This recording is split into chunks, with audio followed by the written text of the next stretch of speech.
Hi Stefan, good afternoon. Hello, good afternoon. How did you spend your holiday, Songkran? What? Songkran. I've been working. Oh, really? Yes. Wow. Oh, I didn't know. I didn't know you're working. So, could you please tell me about yourself to the Korean viewers, because we are flying off on this crazy Songkran holidays from Korea. Okay, we should start this one more time because maybe we can do something better about what I've been doing for Songkran holiday. Yeah. That is not a good question. But if you have been enjoying the holiday, then that is great, and I'm sharing in your joy. Yeah. So you can share your experiences, and I can agree with that. But let's leave my experiences on this holiday out, or I'm gonna have to dress in shorts and walk out the street and get a beer. Okay. All right. So. Actually, we are coming here for knowing about what you are doing right now, and especially about, I heard you're doing some Bitcoin business, right? Am I right?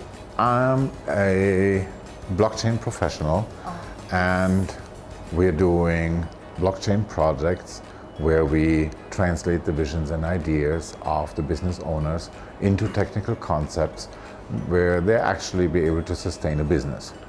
It's really kind of complicated, so actually Bitcoin is a kind of difficult to me. Can you explain more in an easy way? Yes, the history of Bitcoin and digital currency is really very simple. It's going all the way back to the beginnings of money, where people were trading with a barter system. Then we went on to precious stones and metals and coins, gold coins, to government printed bills, to plastic money, the credit cards and debit cards, and today the digital money. It is just the next step in evolution. Yes. So I saw some interesting ways right away, right before King. Yes. And I wanted to demonstrate today that the digital currency and the Bitcoin is only a small part of what blockchain technology can provide us with. So I have here this vase, and this vase is very special. It is 600 years old, wow. and inside it has 600-year-old tea. Wow. It's a Chinese vase, and it's extremely valuable. Oh, interesting. Yes, I think it's a great vase, and I'm really happy that we can have it here today. But it helps us to show your viewers what we can do with blockchain technology. If you would be interested to buy this vase, then you would be required to come up with a large amount of money. And this might be more money than you have available or feel comfortable spending on such an item. So how about we go and we get 20 people? 20 people? 20 people join in a group. Yes. And you all together purchase this vase from me. Which means everybody only pays 5%. 5%, 5%, 5%. And I will give everybody a little paper saying they paid, they give me the money, and when I have all the money, then I will give this vase to you as a group. And that was already the whole example for blockchain technology. Because the digital tokens and coins, what you hear about, they're exactly the same as the piece of paper what I give you, which represents your share of the vase.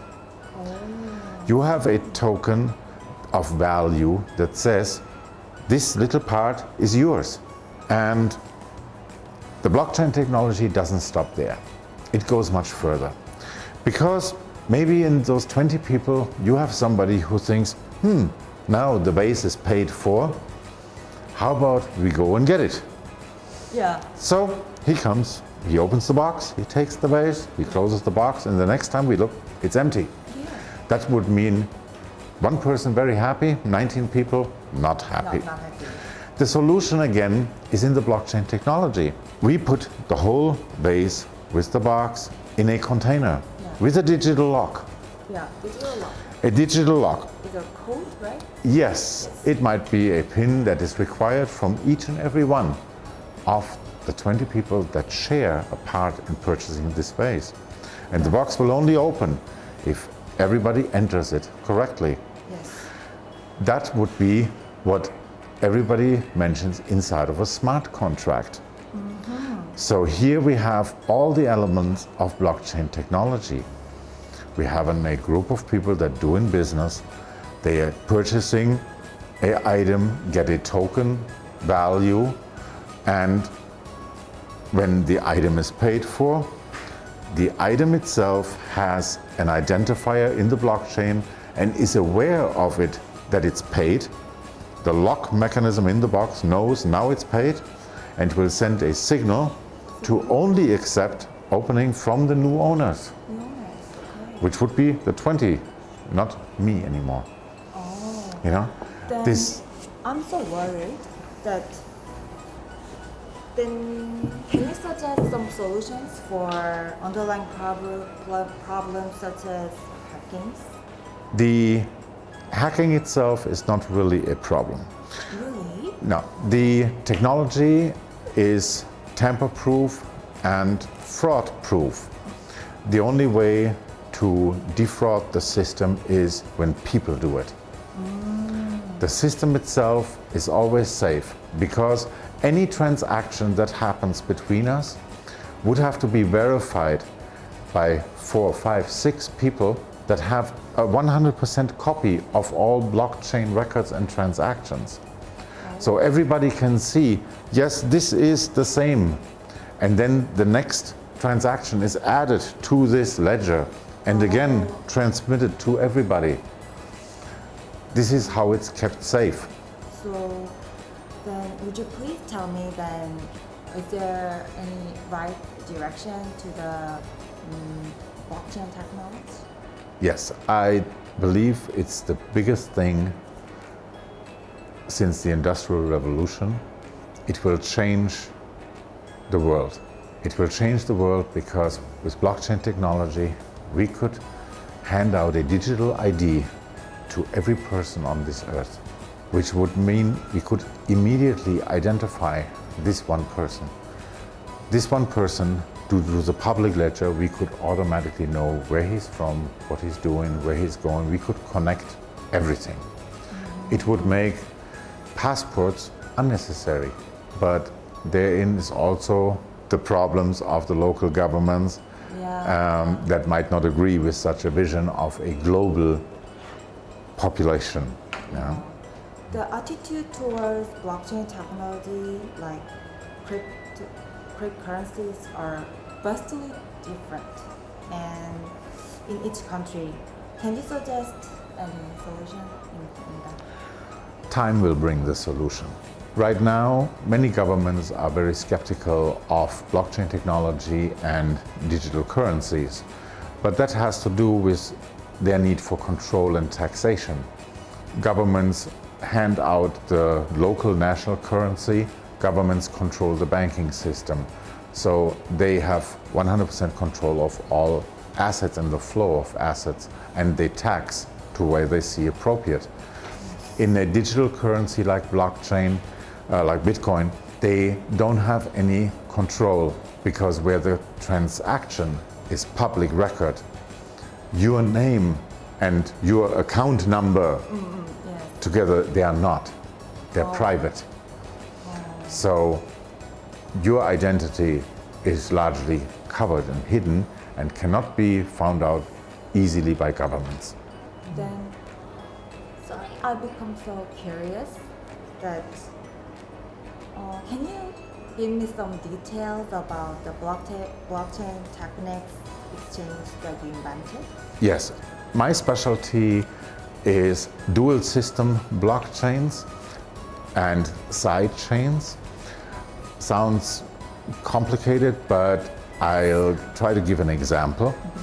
An example close from the entertainment industry, where imagine you have a casino and you come to the casino and you want to play a game.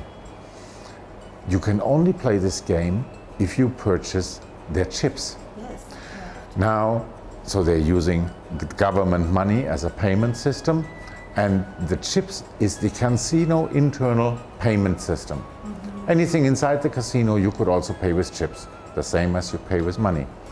Now we're translating this idea to businesses and blockchain technology, where we're using two different blockchain systems.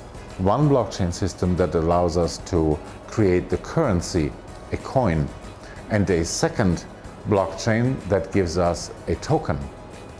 And the token is the equivalent to the chips, and the coin the equivalent to the money. We're doing that because they have vastly different requirements. The coin value, just like the value of national currencies, is going up and down.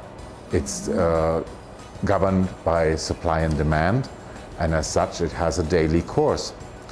Whereas the chips value need to be fixed. The same in many businesses and many the online technologies, they have the need for a two-system world where they need a fixed token connected to a smart contract, just like in the example of the vase, where an action can be taken after the contract is fulfilled, and you use the money to purchase a token, the token fulfills the contract triggers an action, and like this. And the connecting piece between those two blockchains, that is my specialty. But I'm curious also, is there any necessity to have an exchange? In my opinion, no. No? When Satoshi Nakamoto Yes. wrote the white paper about the Bitcoin as a digital currency, you will not find the word exchange in there. The reason for this is that the whole idea of Bitcoin starts with decentralization, meaning everybody can do business direct. I can send Bitcoin directly to you. I don't need to go through a bank. Right. Now, if you have a whole network of people who are doing that, then it's a decentralized system. A bank is exactly opposite. Everybody goes to the bank, it's a central point, and they distribute again. So, in the basic idea, it's described as a decentralized system where we do business directly. Exchanges in the Bitcoin world are the equivalent of a bank. They are the central point, everybody sends to the exchange from there, or even worse, you keep your money or your Bitcoins at the exchange. Now, where exchanges in digital currency are doing the same functions, they're performing the same functions as a bank, they lack the government oversight and control. Those are just private businesses with regular people, and we never know what they might do. So I'm an opponent to centralized exchanges. I really like what I've heard today. Yeah, thank you for your You're very time. welcome. Yeah, thank you.